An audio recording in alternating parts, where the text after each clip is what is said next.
Tapi maka ukur diri kita, ya, ukur diri kita, maka kira-kira kita sudah memberikan hak dari makhraj dan sifat itu belum ketika membaca. Kalau belum, maka nggak ada cara lain kecuali hanya harus belajar. Ya, nggak ada cara lain kecuali hanya harus belajar.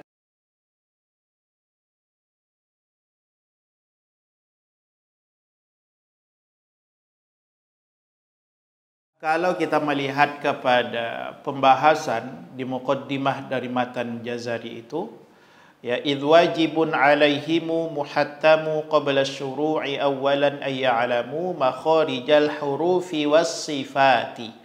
Jadi ada dua bab ilmu tajwid yang mesti wajib harus dipelajari oleh orang yang ingin membaca Al-Quran, yaitu dua bab itu, makharijul huruf dan sifat huruf. Taib. Berhubungan dengan itu, maka mempelajarinya adalah fardu kifayah, tapi membacanya secara tajwid itu fardu ain. Sekali lagi itu kita mulai dari situ ya. Sekali lagi, mempelajari ilmu-ilmunya, makhrajnya, sifatnya, dari mana tempat keluarnya, apa sifat-sifatnya, mengetahui itu fardu kifayah saja. Tapi membacanya secara tajwid itu fardu ain per individu gitu. Maka kalau seumpamanya dari segi bacaan kita sudah faham, oh ini dia mengalir dari segi suara, dia mengalir dari segi sifat, ya, suara ataupun nafas. Oh ini dia mesti tertahan suara, tertahan nafas. Kalau dari segi membaca kita sudah bisa seperti itu, sudah memahami cara membacanya, itu tak pun kita memahami apa nama sifatnya, dari mana tempat keluar dari segi makhrajnya, itu tidak masalah. Tapi dari segi membaca kita sudah benar dari segi cara membaca. Tapi maka ukur diri kita, ya, ukur diri kita, maka kira-kira kita sudah memberikan hak dari makhraj dan sifat itu belum ketika membaca. Kalau belum, maka nggak ada cara lain kecuali hanya harus belajar. Ya, nggak ada cara lain kecuali hanya harus belajar. Maka gunakan saja media yang ada sekarang. Ya, contohnya di media sosial atau media online. Banyak sekali guru-guru Al-Quran yang mereka fokus di bidang itu, mereka membahas dan menyebarkan video-videonya.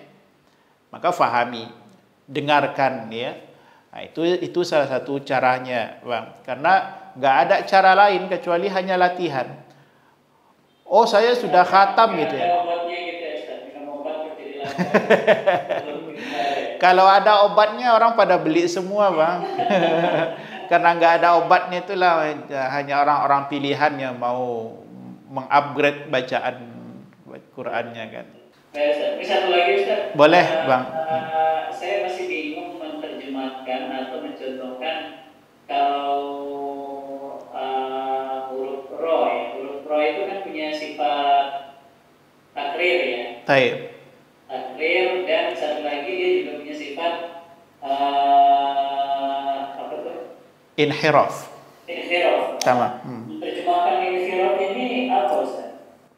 Oke, terjemahan dari inhiraf. Inhiraf itu artinya mailun. Mailun itu condong atau memalingkan. Maka yang dipalingkan itu adalah posisi lidah. Sampai ke mana? Hatta yasilu ila makhrajin akhar, sampai ke makhraj huruf ke huruf yang lain. Maka yang dipalingkan itu adalah posisi lidahnya.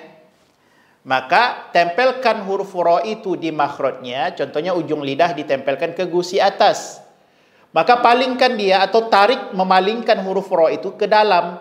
Maka contohnya menjadi bismillahirrahmanirrahim. Gitu. Jadi ditarik posisinya ke dalam. Menarik posisi lidah ke dalam itu namanya adalah inhiraf pada huruf ro.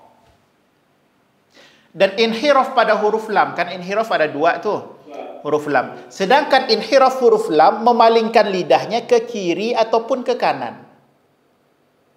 Ke kiri ataupun ke kanan. Sedangkan huruf ro dari luar ke dalam. Bismillahirrahmanirrahim. Itu posisinya. Kalau tidak ditarik posisi lidah, dikhawatirkan nanti akan menjadi terlalu banyak sifat takrir huruf ra-nya. Bismillahir. Tengok kalau nggak diinhirafkan. Maka posisi getaran huruf ra-nya akan berlebihan. Sedangkan takrirur ra'at, terlalu banyak getaran huruf ra, itu adalah kesalahan lahnul khafi dalam membaca Al-Quran. Maka itu fungsi salah satu dari sifat inhiraf pada huruf ra. Erro. Yang lain silakan, ada yang mau ditanyakan? Ustaz mau bertanya. Boleh, silakan Bunda. Kalau yang dimasuk sifat-sifat lazimah yang memiliki lawan itu seperti apa ya Ustaz ya? Oke.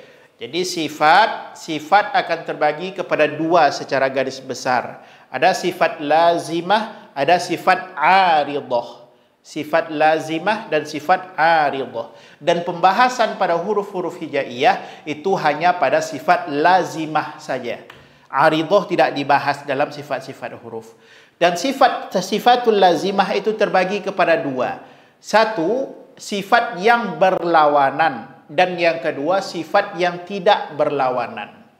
Sifat yang berlawanan ada 5 pasang.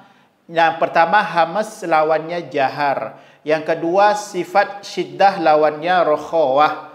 Yang ketiga, isti'la lawannya istifal. Yang keempat, itbaq lawannya infitah. Dan yang kelima, idlaq lawannya ismat. Itu namanya sifat yang berlawanan. Ada lawannya. Kalau tidak hamas, pasti jahar contohnya. Yang kedua, sifat yang tidak berlawanan. Itu juga ada 7, ya. Yang pertama namanya sofir. Yang kedua namanya qalqalah. Yang ketiga namanya lin. Yang keempat inhiraf. Yang kelima tafasyi. Yang keenam istitalah. Dan yang ketujuh takrir. Ada 7 sifat. Maka secara keseluruhan sifat huruf ada 17 Bunda. Ya, itu secara gambaran besar saja ya. Nanti kalau mau rinciannya bisa dilihat video saya. Juga sudah ada yang membahas secara utuh makhraj dan sifat. Baik Ustaz. Syukran. Afwan.